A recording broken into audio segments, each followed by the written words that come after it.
Cool, hello. This is part 2 of my Ripples in the Pond solo movement class. Last one, part 1, if you haven't watched it yet, I'll stick a link below. But that was all about like this torso-y leggy thing and making kind of this area of our movement flow really nicely. And I didn't talk about arms, despite that this is where the whole thing came from. So this is part 2. I'm going to talk about arms. Yeah, so the whole theory came from when I was trying to spot why some people's arms look disconnected, whereas some looked really nice. And my theory was it's a movement that mostly starts at the chest and spreads down an arm as like a wave. So I'm going to show you what I mean. We're going to start, just put one out first. I'm up first. What's the easiest angle? Can I do it that way? Can I do it this way? Let's do it this way.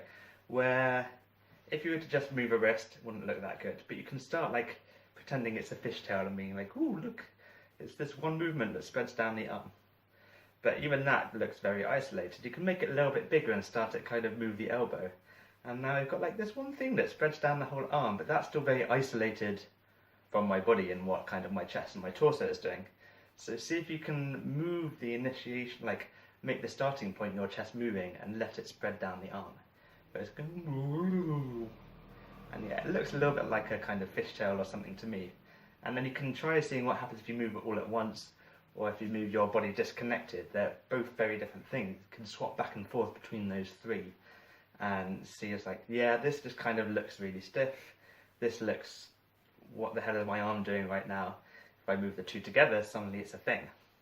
So I'd start with one arm and maybe just try these little side-to-side movements. The size of your arm, like you don't want to be doing this because you're adding energy kind of down your arm. You want to match the size. So you can make it bigger if you want to make it bigger by moving your chest more, or you can make it smaller and be like, boosh, boosh. I'm just going to like swim backwards right now. Boosh, boosh. Yeah, so that's your side-to-side one. You can then do the same, obviously, with the other arm, which I'm not actually as good at. I should probably practice this one more. So again, like move one wrist doesn't really work much. And you can add a bit more, and then you can add the elbow, and it still looks a bit weird and disjointed. And then you can start like adding the chest movement. Yeah, I'm not really as good with this now. Going boosh, boosh, boosh, boosh. And see if you can drive it from this kind of chest rotation movement. Boosh, boosh. So that's kind of side to side. You also get another big one, up and down, where instead of just doing this or whatever, the same idea is, can you, I think of it as like this part of me rotate, like tilting there, not this shoulder going up and down, because that's very different. See if you can like boosh, boosh. You should get a little bit of stretch and like, yeah, up the side here, which you wouldn't if you're doing that. So see if you can make these waves go up and down your arm in the same way that they were going side to side. Boosh. And with the other arm, go boosh, boosh, boosh. And like play doing it wrong and doing it like I'm a little teapot style, and then doing it like a nice fluid movement. Boosh, boosh. Once you get one at a time, you can make it twice as hard. Do two arms at a time. That's as hard as it's gonna get. Yeah. Because yeah, this is like weird. You know those like things that you get at car, used car lots where it's got those like inflated men where they sit there doing this. This is what we want to avoid. So you can try, one stupid exercise to do this is pretend you're a bird. Pretend you're a bird just moving your arms. Doesn't look that cool. Now see if you can drive it from your chest with this up down motion where you go boosh, oh boosh, oh boosh. And now all of your upper body is doing one thing. Boosh, oh boosh. Other version of this is the jellyfish game, or the jellyfish impersonation where if you start your arms down it goes boosh, oh boosh. Oh boosh, oh boosh. And see if you can make it go like all the way down your finger. Like I'm still working on this, making it go down my wrist and fingers as well, because that's very different to this. This is boosh, boosh, oh boosh. So that's your first couple of games to start getting used to this kind of chest first arm movement.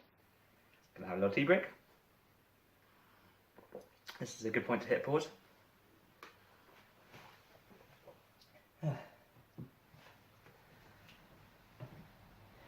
Cool, so that's like a slightly artificial, because I don't like do this much in my dancing.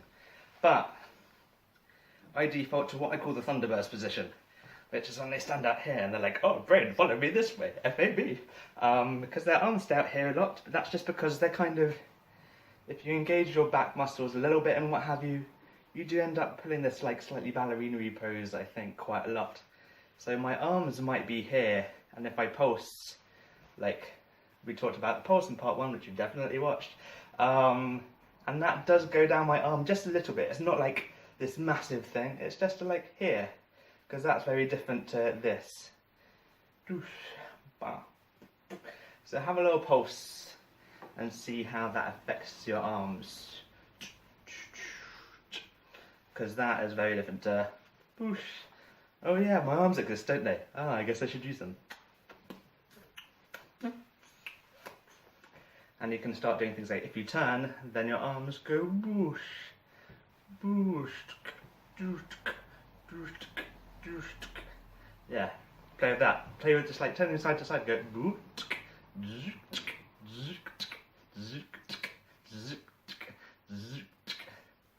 Because again, this is about the kind of, I might do twisty motions, and that is what will happen to my arms, because that is very different to just holding them rigid or moving them independently. Why is this more out of breathy than the other one? So how am I doing for time? 6 minutes. So try different pulses, see what happens if you want to rotate. How do your arms do that?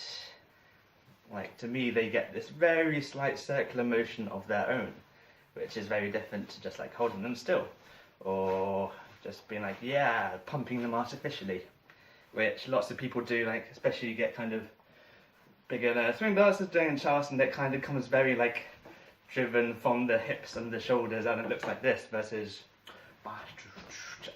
where it's more kind of chest driven. So yeah, play around with different ways of applying that. Spent way too long on doing just that. Then, what was I going to talk about? Oh yeah, floppiness. This is something that I've only started noticing recently and I'm still working on, so I'm going to tell you to do it now before it's a year down the line like it was for me. Which is, even if they like are these consistent waves, if they're too, especially for me it was if they get too like floppy, then it looks really weird, because you might be doing like this tight little motion with your body and your arms are like doing this, which to me like looks mismatched, and that's because actually I've got that little bit of tone in my body, so that this is quite high tone but these are quite floppy, whereas if I match that, then they start, you get this little, instead of being a really like blue blue blue blue blue thing, it becomes a chunk chunk chunk, like flick down the arm, which if I was a geek I might talk about wave propagation speed and mediums of different densities, but I'm not going to do that. Instead we'll just make you do it intuitively, which is, imagine you had like a really like 5 meter long slinky and you gave it a flick, you'd see that like wave go down quite slowly, as opposed to if it was like just a really long metal stick and you flicked it, that wave would go just like straight from one arm to the other. And that's just because it's that bit stiffer, not floppier. And the same here goes, like if my arm is really relaxed, and it'll take ages to do this, versus if it's like here, like this is still very different to that. It's like this very quick wave going down, versus like a rigid arm versus a floppy arm. So, next challenge, and this also applies to your body, of like how floppy do you want to be versus like a really is very different. And I've had an issue with this in Lindy Hop where I'm like, oh yeah, that's why it looks a little bit sloppy, it's because I'm like a really low body tone and it's all getting a bit messy. So, arms. Make sure that the movements are coming from your chest, spreading down the arms, and then play with, do like one motion. Play with making it go from floppy to slightly stiffer to like really rigid. See if you can, if you're doing it in front of a mirror, look at the difference. See if you can think about what's going on in your torso and make it match that.